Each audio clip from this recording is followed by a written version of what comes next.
Hey guys, हम बहुत दिनों से लाइव नहीं आए थे तो सोचा आज रील डालने के बजाय आपसे लाइव बात करते हैं। तो बात एंडो पे, और एंडो में भी स्पेसिफिकली एक ही चीज़ पे करूँगा, और वो एक चीज़ है सबसे ज़्यादा डराने वाली चीज़। आप अगर अच्छी एंडो करना चाहते हैं, अच्छे केसेस करना चाहते हैं और पेशेंट को सुख देना चाहते हैं एक अच्छी एंडो का, तो सबसे पहले आपको ये जानना ज़रूरी है कि पेशेंट सिर्फ एक ही चीज़ से डरता है, डेंटिस्ट्री में भी और रूट कैनाल्स कराने में भी, और वो है दर्द। और दर्द का निवारण आप तब तक नहीं कर सकते जब तक आप ये ना जान जाएं कि दर्द किस कारण हो रहा है।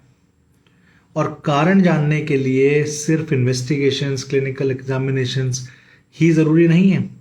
वो तो आप तब करेंगे जब पेशेंट को आप चेयर पे लेके जाएंगे। कई बार पेशेंट वहां तक भी जाने में डरेगा और आप दर्द का कारण जान पाएंगे उसकी बात सुन के, या फिर अगर वो बात ठीक से प्रॉपर नहीं बता पा रहा है तो सही सवाल करके, जिससे सही आंसर आए और सही तरीके से आप इन्वेस्टिगेशन, अपनी डायग्नोसिस में आपकी हेल्प हो सके। फॉर एग्जाम्पल, आप क्या क्या बात करते हैं पेशेंट से? तो पेशेंट आता है, आपसे पूछता है कि पेन है, या आपको बताता है कि पेन है, मुझे सेंसिटिविटी है। तो आप आगे कैसे बात करते हैं? सबसे पहले ड्यूरेशन ऑफ पेन, पेन कब से है आपको। जब पेशेंट ये बताता है कि कुछ ही दिनों में हुआ है तो आपको समझ में आता है कि शायद एक्यूट पेन हो सकता है। जब पेशेंट बताता है कि बहुत दिनों से है तो आपको समझ में आता है कि क्रॉनिक पेन हो सकता है, राइट, क्रॉनिक केस हो सकता है।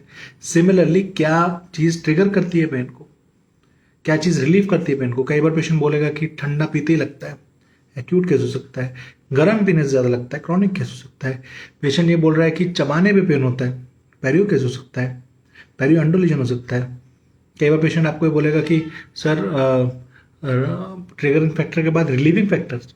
कई बार पेशेंट बोलेगा ठंडा पानी में मुंह में ऐसे रखता हूँ थोड़ी देर के लिए, यहाँ पे बहुत रिलीफ लगता है, या मैं ऐसे दबाता हूँ ना तो बहुत रिलीफ लगता है, या मैं कई बार दांत से दांत मिलाता हूँ, टच करता हूँ, दबा के रखता हूँ तो बहुत रिलीफ लगता है।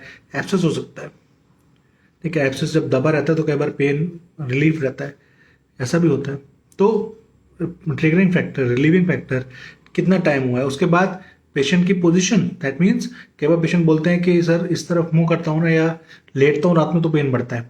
कई बार पेशेंट नहीं बताएंगे, ये आपको पूछना है, आपके सवाल सही होने चाहिए। तो शुरुआत कैसे करेंगे? Duration of pain, triggering factor, relieving factor, ठीक है, और फिर पेशेंट की पोजीशन क्या थी, ठीक है, कि वो किस तरफ लेटते हो पेन बढ़ रहा है। अगर तो रात में पेन बढ़ रहा है तो चांस होते हैं कि वो पेन सर तक जा रहा है, रेफर हो रहा है, तो एब्सेस के केस का चांस हो सकता है, पेरिपेगल एब्सेस हो सकता है।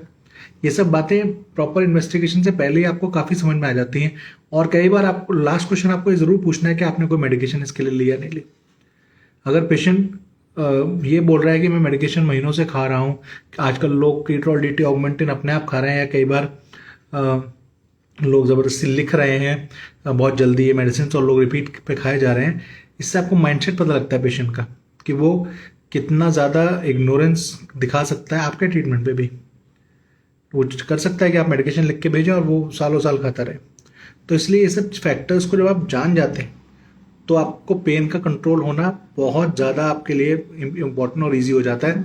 ये पेन तो ये हुआ कि आपने जान लिया पेन को। अब इसके बाद पेन बहुत टाइप का आपको रिलीव करना है। फॉर एग्जांपल, आप अपनी चेयर के अंदर, क्लिनिक के अंदर रिलीव कर देंगे पेन को एलए देके। कई बार वो भी ठीक से नहीं हो पाएगा क्योंकि आप इंट्रापल्पल एलए शायद ठीक से ना दे पाएँ, राइट, या फिर हॉट टूथ हो, ठीक है। आप ये तो यहाँ पे रिलीव कर देंगे, बट जब पेशेंट घर जाएगा वापस तो कौन से ऐसे फैक्टर्स होते हैं जो आप यहाँ पे इस तरीके से करें कि पेशेंट को घर पे जाके पेन ना हो, ये भी इंपॉर्टेंट है, राइट। आपने कितनी बीएमपी करी, किस परसेंट टेपर से करी, ओवर इंस्ट्रूमेंटेशन तो नहीं कर दी, एपेक्स ठीक से लिया नहीं लिया, एपेक्स कितना एनाटॉमिकल एपेक्स लिया है कि रेडियोग्राफिकल एपेक्स पे काम किया है, आपने ओक्लूजल रिडक्शन किया है या नहीं किया है, आपने उस पर पेरियो हेल्थ चेक किया दांत की, क्या पता आसपास पेरियो हेल्थ भी खराब हो। There are so many factors. ये सब फैक्टर्स इंपॉर्टेंट होते हैं पोस्ट ऑप, घर पे जाके पेन ना होने के लिए। फिर आपको फार्मा की कितनी नॉलेज है, क्या मेडिकेशन आप किस केस में देंगे, वो भी फैक्टर्स होते हैं पोस्ट ऑप पेन ना होने के लिए। So there are lot of things जो आपको समझनी पड़ेंगी, पढ़नी पड़ेंगी। प्लीज़ बुक्स उठाइए, पढ़िए चीज़ों को, आज के ज़माने की चीज़ों को देखिए, इंटरनेट पे देखिए, और आज के ज़माने के इंस्ट्रूमेंट्स देखिए, आज के ज़माने के लूप्स देखिए, आज के ज़माने के एपेक्स रोटेटर्स देखिए, जहाँ है वहाँ से ऊपर बढ़ने की कोशिश कीजिए। मैं देख पा रहा हूँ कि एंडो में बहुत स्लो काम चल रहा है, जिनको पास करना है वो कर रहा है, टैलेंटेड आप सब लोग हैं, डिपेंड कर रहा है कि आप कितना उसको बढ़ाना चाह रहे हैं। तो पेन को चारों तरफ से देख के चलिए कि कैसे कैसे कैसे कैसे किन किन फैक्टर से पेन हो सकता है, आप इजीली रिलीव कर पाएंगे। और अगर पेशेंट को नहीं हो रहा है एंडो के दौरान, तो वो एक बार को आपको टाइम दे देगा। हर कोई सिंगल सिटिंग नहीं कराना चाहता, कह देगा कि सर आप 4 बार बुला लो, बस पेन नहीं होना चाहिए मुझे। सबसे अच्छी बात ये लगती है आपके क्लिनिक पे ही पेन नहीं होता, घर जाके ही पेन नहीं होता, और होता है तो बहुत मैनेजेबल आप कर लेते हैं। इस तरीके से मेडिकेशन दे देते हैं, इस तरीके से मुझे चीज़ें बता देते हैं कि मुझे पेन नहीं रहता। The most important thing for the patient is relief of the pain. Always keep that in mind. Thank you so much for listening. In case कोई क्वेश्चन हो तो प्लीज़ पूछ लें. I think somebody tried to join in between. I'm sorry. I'm so sorry. वो possible नहीं हो पाया. If you have any question related to dentistry or life or endo specifically, please ask, or you can DM me anytime if you want to. Which percent of rotary files will you suggest? Doctor साहब, the important thing is कि यही मैं बोल रहा था कि कितने percent of rotary files, कितने परसेंट टेपर आपको यूज़ करना है, वो डिपेंड करता है हर कैनाल के ऊपर. अब कैनाल को कैसे आप एग्जामिन करेंगे कि इतना परसेंट टेपर इसमें होना चाहिए, इतना. अगर मोटा मोटा जाने हम तो मोस्टली डिस्टल कैनाल्स और पेल्टल कैनाल जो थिक कैनाल्स हैं उनमें हम 6% तक चले जाते हैं, और जो पतले कैनाल्स होती हैं उनमें हम 4%, 24%, 25% तक रहते हैं. अगर कर्व ज़्यादा होता है तो 15, 17, 4% तक रहते हैं. तो percentage of rotary, taper of rotary पढ़ना बहुत ज़रूरी है, इसको समझना बहुत ज़रूरी है. कभी भी जितनी थिकनेस आपको दिख रही है ना कैनाल में, उससे ऊपर मत जाइए. मैं अपने डॉक्टर्स को, जो हमारे यहाँ एसोसिएट डेंटिस्ट आते हैं, जो ट्रेनिंग में आते हैं, उनको हमेशा बोलता हूँ कि आप जो भी फाइल लेके जा रहे हैं हैंड फाइल्स के बाद, रोटरी फाइल्स 2%, 4%, उसमें कितनी स्टिफनेस हो रही है, कितना वो रेजिस्ट कर रहा है, कितने इजीली जा रहा है, कितने रेजिस्ट कर रहा है, उसको देखिए. अगर वो रेजिस्ट कर रहा है तुरंत एक्सरे लीजिए. अगर एक्सरे में उसके और नेचुरल आपके एनाटमी जो थी वो ऑलमोस्ट सिमिलर लग रही है, बिल्कुल सटा हुआ लग रहा है रूट्स कैनाल के साथ, तो ज़्यादा टेपर और मत कीजिए. थोड़ा बहुत डेंटिन आपको हटाना है, ज़्यादा थिक मत जाइए.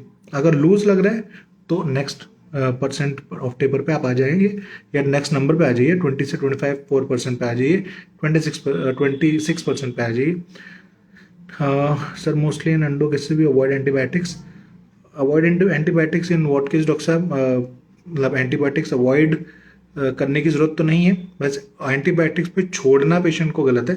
कि पेशेंट आया और आपने सोचा कि एंटीबायोटिक्स खिला के, स्वेलिंग है, एंटीबायोटिक्स खिला के आप स्टार्ट करेंगे, ऐसा नहीं है. एंटीबायोटिक्स आप बाद में खिला सकते हैं, बट ओपनिंग ज़रूर कीजिए. जितना हाथ लगेगा आपका उतना ज़्यादा हीलिंग होगी पेशेंट की. What is the best irrigation method according to you? Doctor साहब, I use single vented and double vented irrigation needles. और इरिगेशन मेथड से इंपॉर्टेंट है कि इरिगेंट कौन सा यूज़ हो रहा है. कौन सा मतलब पहले तो सिलेक्शन ऑफ इरिगेंट, कि कौन सा इरिगेंट किस जगह पे कामयाब है. कि पेरिपाइकल है तो कौन सा इरिगेंट, हाइपो तो है ही एक यूनिवर्सल इरिगेंट, बट ईडीटी कब आप यूज़ करेंगे, सिट्रिक एसिड कब आप यूज़ करेंगे, कौन सा इरिगेंट कहाँ पे काम. हाइड्रोजन पेरोक्साइड भी कई बार हम माइल्ड यूज़ करते हैं फॉर सम केसेस. तो क्लोरोक्सिडिन कब यूज़ करेंगे. तो एक तो ये कि टाइप ऑफ इरिगेंट. दूसरा कि इरिगेंट की, जैसे मैंने लास्ट वीडियो में बोला था, क्वालिटी कौन सी है. ठीक, कौन सी क्वालिटी ऑफ इरिगेंट आप यूज़ कर रहे हैं. क्वालिटी मतलब इंडियन इरिगेंट्स भी हैं. सरकामेड आई मोस्टली प्रेफर, जो यूज़ करता हूँ मैं, या फिर आपके सेप्टोडेंट के इरिगेंट्स बहुत अच्छे हैं. तो आप क्वालिटी ऑफ इरिगेंट, क्योंकि आप देखिए ना, सोडियम हाइपो, अभी शायद विशाल गांधी सर की मैं एक वीडियो देख रहा था जिसमें वो कह रहे थे कि आई बिलीव 30 ml एक कैनाल में आपको हाइपो यूज़ करना है. 30 ml मतलब आप जो सिरिंज यूज़ कर रहे हैं उसके 10 सिरिंजेस आपको यूज़ करने पड़ेंगे, और उतनी देर स्टे करना चाहिए. अगर वो स्टे नहीं कर सकता उतनी देर, अगर आपको इतना टाइम नहीं है, तो इरिगेंट को एक्टिवेट कीजिए, हीट करके यूज़ कीजिए, उसको एक्टिवेट कीजिए, तभी इरिगेंट कामयाब होगा. तो this is what I prefer. Okay doctor साहब, आई बिलीव मैंने कुछ क्वेश्चंस का तो आंसर कर दिया है, और आपको पूछना हो तो आप DM कीजिएगा या व्हाट्सएप कीजिएगा मेरे नंबर पे, that is 9873351158. Always there for you. कोशिश करूँगा जितनी जल्दी हो सके रिप्लाई करूँ. कभी भूल जाऊँ तो प्लीज़ एक बार फिर से पिंग कर दीजिएगा. और ऐसी वीडियोस बना रहा हूँ बार बार इसलिए ताकि एंडो आपकी और ओवरऑल जनरल डेंटिस्ट्री आपकी स्ट्रांग हो सके और क्लिनिक अच्छा चल सके. That is the main motive. तो thank you so much for listening. Have a wonderful life and wonderful practice. Thank you.